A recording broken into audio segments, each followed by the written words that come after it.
Welcome to the deep dive. We're here to really dig into the key insights you need.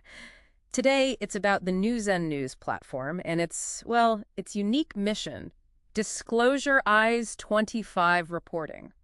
Yeah, it's interesting. They're not just about the surface facts, are they? No, exactly. They talk about achieving perfect vision, looking for these hidden currents, even spiritual meanings.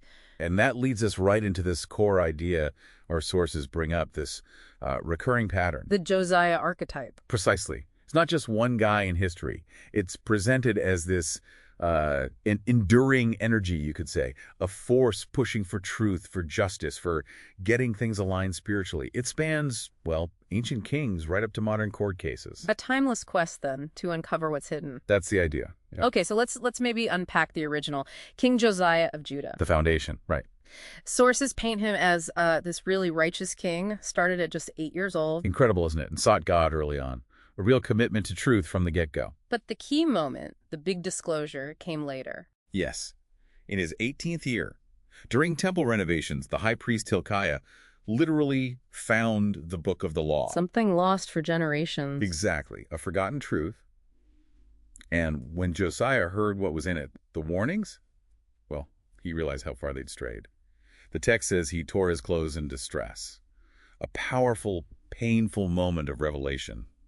Divine disclosure, really. And his reaction wasn't just personal distress, was it? He acted. Oh, absolutely. Decisively. He launched this massive purge of idols. Baal, Asherah, all cleared out. Tore down the local shrines, too, I read. Centralized everything. Right. Pulled worship back to Jerusalem, and it all led up to this unprecedented Passover celebration. It does make you wonder, that kind of fierce commitment to truth. Yep. How does that look today? It's a good question.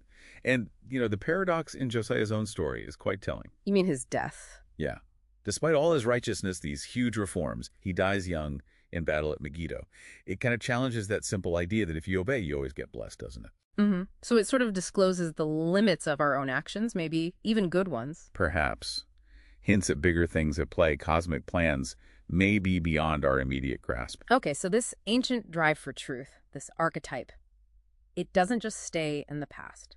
Not according to these sources, no. We see echoes in modern U.S. courts. Fascinatingly, yes. Manifesting through people whose situations reflect that same core impulse. Some even share the name Josiah. Let's talk about one, Josiah Sanders and her son, Josiah. A really poignant case. Her fight for parental rights against CPS, Child Protective Services, started because she sought a second medical opinion, and her whole thing was wanting to bring everything to the light. And did she? Well, her persistence forced the court to uncover something quite significant. A CPS caseworker had deliberately left out crucial information in an affidavit. Wow. So a failure of transparency, basically. A clear failure. And her pushing brought that specific hidden thing into the open, a forced disclosure. Then there's Josiah Israel Perez. Different context. Totally different. A criminal defendant appealing an aggravated assault conviction. So how does that fit the archetype? Here, it's more about the legal process itself, the whole meticulous system, the appeals, the arguments. It functions as society's way of trying to disclose guilt or innocence, bringing it into light for everyone. Okay, got it. And Ambassador Josiah Haltom. No court battle there. No, not directly. But his job itself embodies disclosure. He was a Foreign Service inspector. Ah, so his role was disclosure. Exactly. Uncovering systemic problems, inefficiencies, highlighting, how hard transparency can be in big institutions, which are often pretty opaque. So the archetype isn't just about finding truth, but the act of seeking and revealing it. That seems to be the core of it, yeah. We've tracked this disclosure idea through history, through modern legal fights. But you mentioned a spiritual layer, too. Right. The sources bring in the Zohar, the foundational Kabbalistic text, for a deeper, mystical take. How does the Zohar view someone like Josiah? Well, take his destruction of the Asherah idols. Mystically, it's seen as more than just breaking statues. It's interpreted as a purification, a rectification, they call it tikkun, of the divine feminine aspect, the Shekinah. So like restoring cosmic balance? Essentially, yes. Repairing things on a higher level through actions in the physical world. And finding the book of the law, how does that fit? The Zohar talks about new ancient words of hidden Torah.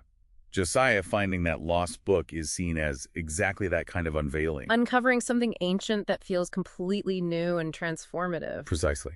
transformative truths that were hidden or just forgotten. So Josiah's reforms, spurred by finding the law, they're seen as actively doing this cosmic repair. That's the interpretation. Aligning the physical kingdom, which they call Malkuth, with the divine will.